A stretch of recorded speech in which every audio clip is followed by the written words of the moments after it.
I'm sick, and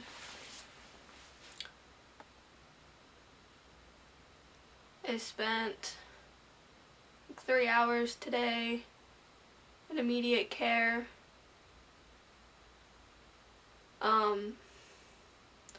Well, okay. I woke up at like 8 o'clock, and I didn't feel good, but I figured whatever, I'll just go back to sleep. So I rolled back over, and I passed back out, and I woke back up. I woke back up at about noon, and at about 1 o'clock this afternoon, I told my mom that she needed to take me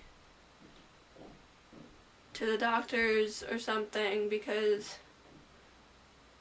I couldn't breathe.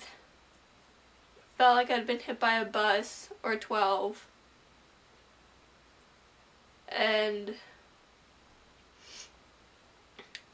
she started trying to find a doctor that was open because it's Friday. And where I live, everything is like closed on Fridays for like doctors unless you're going to the hospital. So it's about 1:30, and I tell her that like we have to go. I don't even care if it's to the hospital anymore. I had a migraine and I just cannot deal with being sick. I don't want that on me. It's really hot in the house. So it's like 1:45.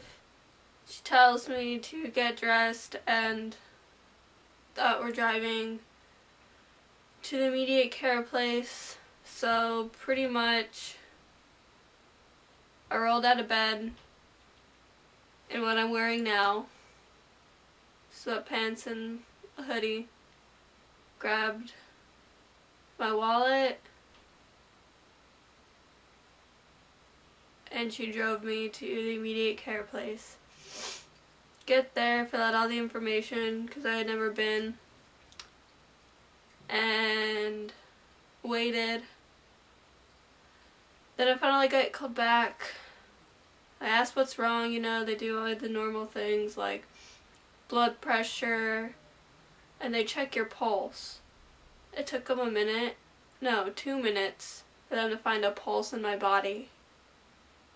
So my pulse was really weak. And then they have one of those instant thermometer things, the ones that take your temperature, and they couldn't find it. So they had to get the other thermometer, the one that goes under your tongue,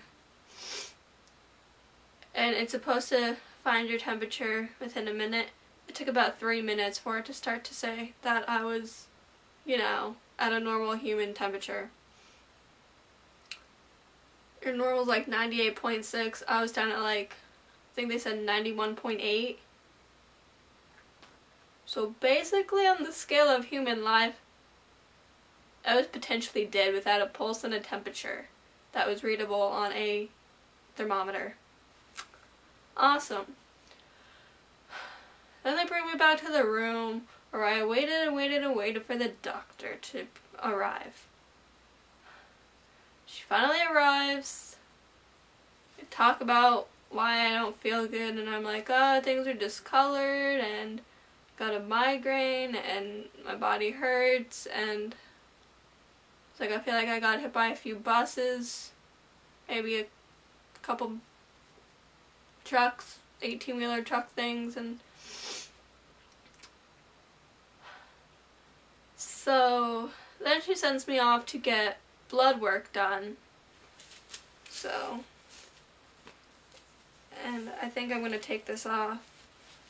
But this is the bandage thing from the blood work, which is stuck to my jacket. Awesome. Not really.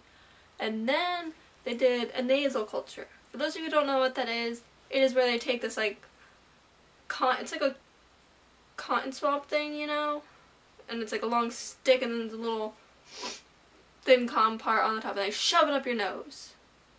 First I did it right, then I had to have my eyes closed for this.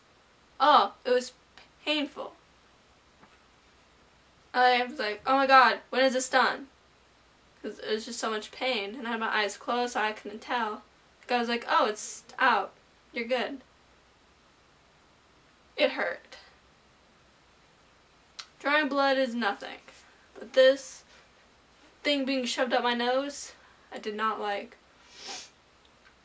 So then after that, I left the lab building, went back to the waiting room at immediate care, told him I was back.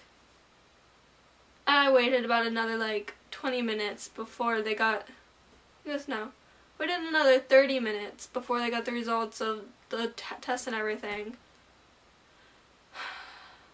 I don't have the flu. My CVC or whatever came back relatively normal. It was a little abnormal, but for the most part it was normal. Nothing apparently to worry about. So basically they diagnosed me with a potential viral infection. Awesome.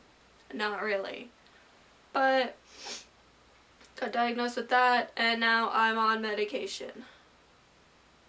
I feel like poop. I didn't go to work tonight. I have a doctor's note, which is in my mom's car.